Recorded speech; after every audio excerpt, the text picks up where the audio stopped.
Surprisingly, today I've already watched SmackDown. There are a couple of stuff that I wanted to talk about, but I'm not going to talk about it today. I think I'm going to talk about it on tomorrow's live stream number 17. The reason why is because also today I've managed to watch the Super Mario Bros. Movie with my little brother and my mother. So I think I want to talk about some stuff regarding that movie before I eventually forgot my experience while watching it. So I went to watch the movie with very low expectation. I went to the cinema. I went to the studio expecting to have fun. I'm expecting to get a couple of laughs with the jokes because I already know the cast. Like you have Chris Pratt as Mario, that was pretty laughable. Um, you have Jack Black as Bowser, and then you have Seth Rogen as Donkey Kong. I mean, how bizarre the cast are. I mean, if you go to the movie expecting a serious story, that is your fault. I went there does not expect any serious story. I'm expecting to have fun. I'm expecting to get entertained, and that's exactly what I get. I got entertained. I got fun. I got a lot more laughs that I more than I thought. So I think without further ado, let's get straight into the movie. So the movie starts with the Mario Brothers having their um, their TV commercial about their plumbing business, and they actually used their life savings on making that commercial. But things did not work out. They had their first call, and it was a disaster. And even their family did not support them quitting their day job and turning themselves into a private plumbing company. And there's a little bit of Easter egg in this. So Spike is saying, so there's a character named Spike, and then Spike says that um, he make fun of the Mario Brothers because they quit their job with him. So Spike used to be their boss, and probably he used to be their boss in like a construction section, a construction worker, and it was a reference to the time when Mario was in the game Donkey Kong, because in the game Donkey Kong Mario was not a plumber; he was actually a construction worker.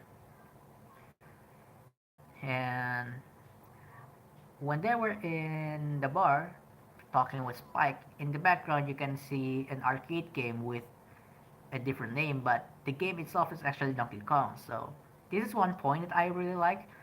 The game actually, I'm sorry, the movie actually has a lot of reference or Easter eggs from like um, multiple Mario games or Mario projects or spin-offs.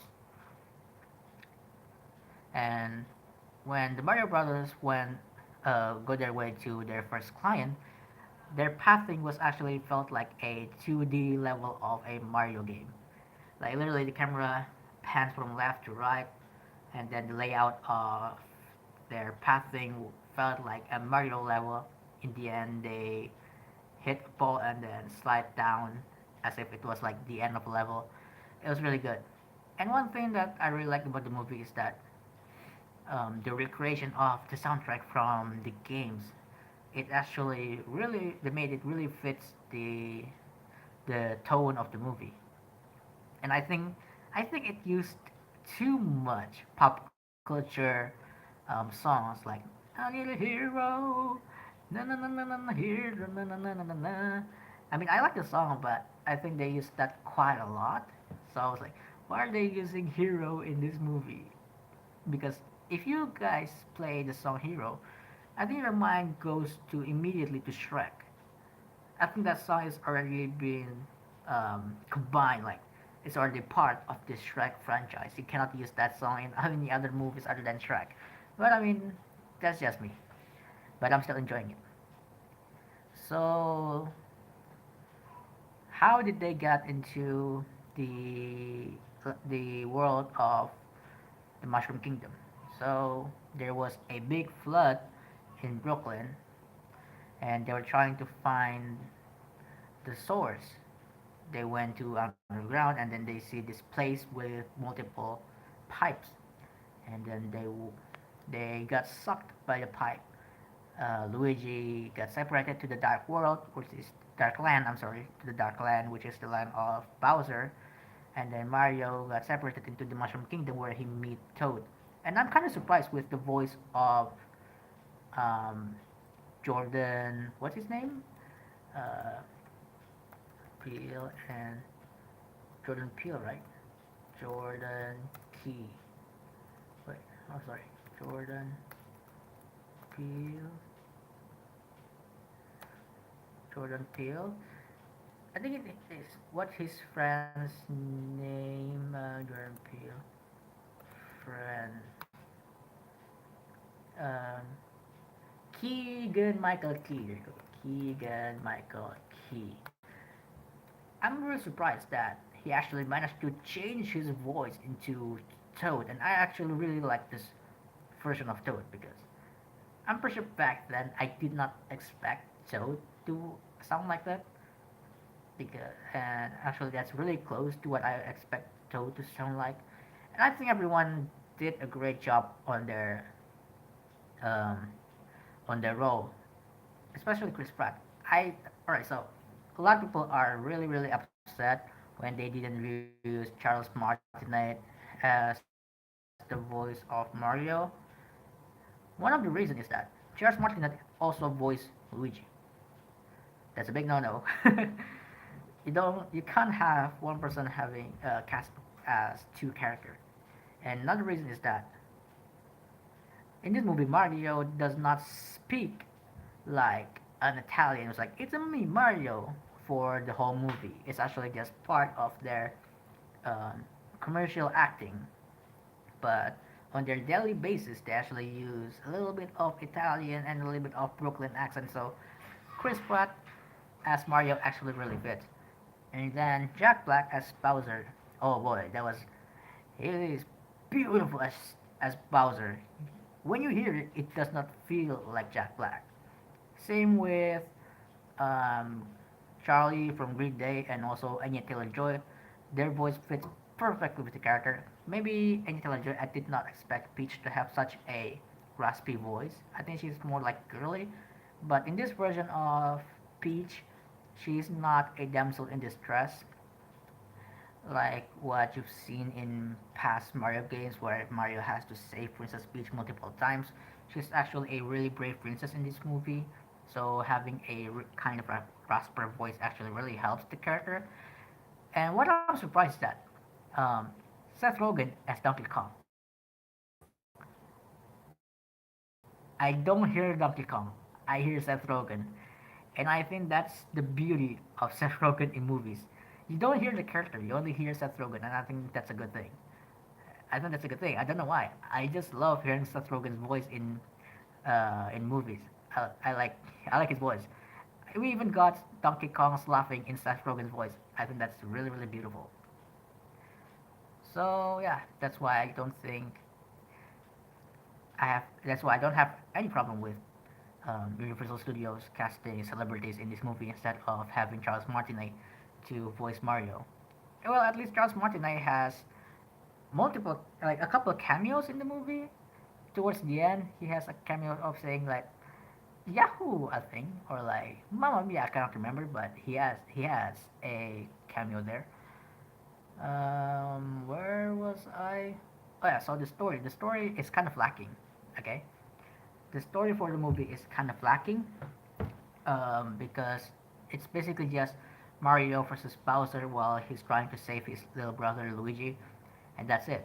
It's really shallow. It's really simple. That's why I said you don't go to the movies expecting a really serious movie like with morale into it. It's not. It's just a fun, entertaining family movie.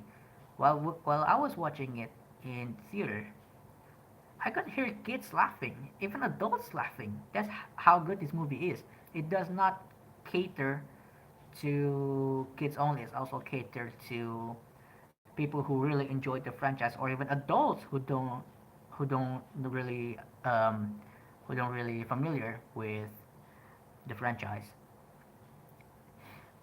So I think that's only like the bad thing. The story is really lacking, but there are a lot of good things about the movie. I kind of like making notes here. So first of all, like I said previously, I went with low expectation because I was expecting to get entertained, and that's exactly what I got. Second of all, we got a lot of great. I'm sorry, we got a lot of like multiple reference, like I said, Donkey Kong arcade machine, the Charles Martinet cameo. We even got when you got into the Jungle Kingdom, which is where Donkey Kong is reside. We got the Mario Kart reference, and I think that was really unique. Mario Kart reference, and then we also got the Mario Maker reference back in the Mushroom Kingdom with Princess Peach and Mario when she introduced to him the obstacle course. That definitely felt like it came from the Mario Maker game. And then in this sequence with the Mario Kart, they actually referenced the Rainbow Road, and I was like, oh my god, it's Rainbow Road because I didn't really watch a lot of the trailers leading towards the movie, so I was okay. I'm back. So, like I said, in the section, they got this Koopa Troopa with this big machine, and Donkey Kong and Mario managed to destroy that machine, but the Koopa Troopa refused to die, and he screamed blue shell. I was like, oh my god, it's the blue shell from the Mario Kart game, and I was really surprised. I was smiling throughout the movie because I saw and I understand a lot of the reference, and the movie was fun. It had some funny moments. Even we got the musical number for Jack Black, where um, Bowser was singing a song for Peach. It was beautiful and it was funny as heck. I think that's all that I actually want to talk about the movie. Like, maybe another bad thing is that Mario is the only one that has character development because he started from zero to hero from start to finish, while others only have like minor character development. Talking about characters like um, Princess Peach and then Donkey Kong, who went from like I hate you Mario to like let's become friends and let's fight Bowser together. And then for Luigi, it starts off like I'm a scaredy little cat. To I'm willing to do anything to protect my brother, and I'm going to do anything to fight with my brother. But I think the only character that does not have any character development is actually Toad, which one of the characters that I actually adore in the movie. So it's kind of like a shame that he does not actually have any character development. The movie is actually like 1 hour and 30 minutes. If it goes a little bit longer, I think it would be a lot better. Or if they take a risk with the story and actually build like a really complicated story, I think it would do well. But do I hate that they're actually taking the safe route by making it as simple as possible? No, I don't hate it. It's a really great family movie. It's a really great fun movie. It's fun to watch with yourself or with friends and family, and it definitely deserved a rewatch in my opinion. I watched it for the first time, and I think when it ever come to streaming services, I think I would watch it again because the movie was really fun. The ending was, well, it was just that they beat Bowser with Mario and Luigi harnessing the golden star, and then they turn Bowser small with the blue mushroom, and then that's it. The city is safe, but then Mario and Luigi is now residing in the Mushroom Kingdom instead of in Brooklyn. So that's something. I think they could make a sequel out of this, in my opinion. If they ever make a sequel, Bowser is not going to be the enemy anymore. I think they can kind of write a much more complex story, introducing more characters from the Mario franchise. I mean, we still have characters like Wario and Waluigi, and even a couple of characters from like the Mario Party games, like Princess Daisy and Princess Roselle. Princess, what is it? Mario, Princess Rosalina. There you go. Oh, sorry, Princess Roselle. No, Princess Rosalina. So you have Princess Daisy and Rosalina. There are still a lot of characters that has not been introduced in this movie. Some made minor appearances, like Diddy Kong and a couple of Koopa Troopas, Bob and King Ghost. But still, if they ever make a sequel out of this, they definitely can. They could introduce new villains like Wario and Waluigi. They could also introduce the other princesses. Maybe they could put a reference to Bowsette, but that's not a property of Nintendo since it's just a fan original character. But I think having a reference to it would be pretty fun. Yeah, I think having a Bowsette reference in the movie would be really fun. But I think that's all that I want to talk about um, the Mario movie. People are saying that the movie is bad because they went in having huge expectation to seeing this as a best movie of all time. I went with I went to it with really low expectation. I was expecting to be entertained. I was expecting to have some fun, which was something that I got. I was entertained and I had a lot of fun. I had a lot of laughs with the jokes and the funny moments in the movie. I was smiling through and out. I don't understand why tomato meter was like 50% while the audience meter was like 90%. And I don't understand why a lot of people hate the movie on YouTube. If you go Super Mario movie review, a lot of people are hating on the movie, especially one of my favorite uh, movie critics. I'm talking about like I thought that's review made a review of this. Wait, I thought he did. Wait, huh? I thought he did make a review on Mario. He did not? Wait, that's. Wait, I'm confused because I saw a screenshot on Twitter with one of the reviews of Mario Brothers was actually from Dad's review, but it did not show up when I searched it up.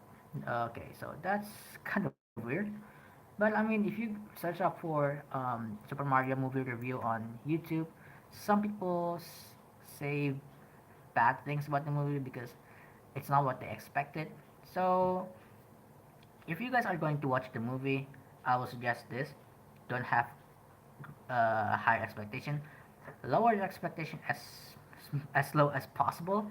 Don't expect this to be those movies like other Illumination movies like Minions, where it has like a moral at the end of the movie.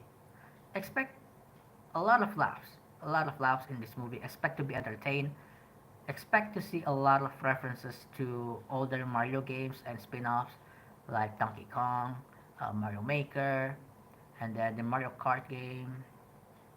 So yeah, expect a lot of that, but don't expect for good story. I think that's it.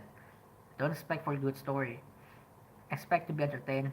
Expect to be having fun. Expect some good laughs, and I think you would enjoy the movie and you would appreciate the movie a lot more than these absolutely ridiculous reviewers got when they were watching the movie. So let me see. Super Mario Bros. Movie Tomato Rotten Tomatoes. So let's see. Yeah, in Rotten Tomato they gave it 3 out of 5. The story is bland, which I agree. The story is bland.